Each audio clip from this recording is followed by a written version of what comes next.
Have you ever felt so hurt, so betrayed, that the thought of forgiveness seems impossible? We often think some things are simply unforgivable. A deep betrayal, a profound loss, a wound that cuts to the very core. It feels like an act that can't be undone, a pain that can't be mended. But what if I told you that history, even in its darkest moments, offers a different perspective? Let's travel back in time. Imagine the end of World War II.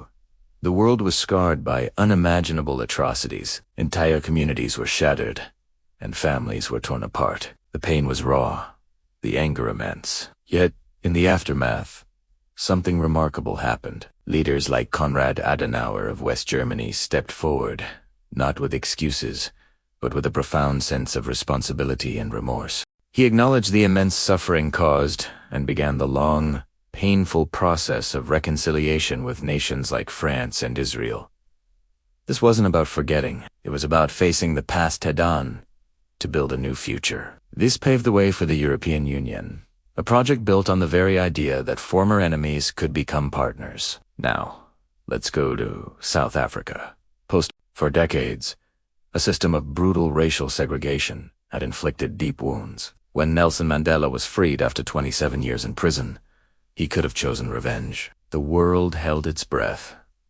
Instead, he chose a path that stunned everyone: forgiveness and reconciliation. He, along with Archbishop Desmond Tutu, established the Truth and Reconciliation Commission. This wasn't about letting perpetrators off the hook. It was a space where victims could share their stories and have their pain acknowledged, and where those who committed wrongs could confess and ask for amnesty. It was a national therapy session, a way for the country to confront its demons without descending into a cycle of vengeance. Mandela famously said, "Resentment is like drinking poison and then hoping it will kill your enemies." He understood that forgiveness wasn't for the other person. It was for himself and for the future of his nation. These historical examples aren't simple feel-good stories. They are incredibly complex and messy. Forgiveness didn't erase the pain, and it didn't happen overnight.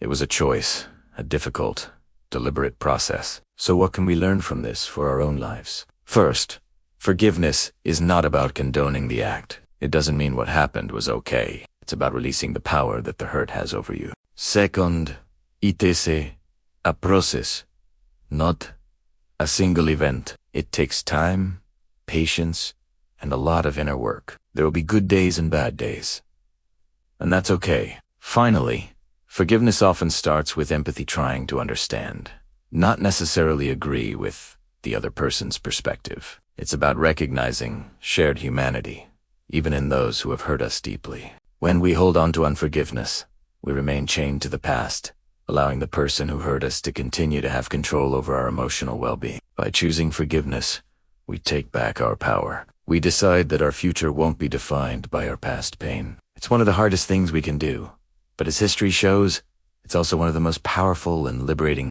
It's how we break the cycle and begin to heal, not just ourselves, but sometimes even the world around us. Thanks for watching. If this video resonated with you, please give it a like and subscribe for more content on finding strength in difficult times. See you in the next one.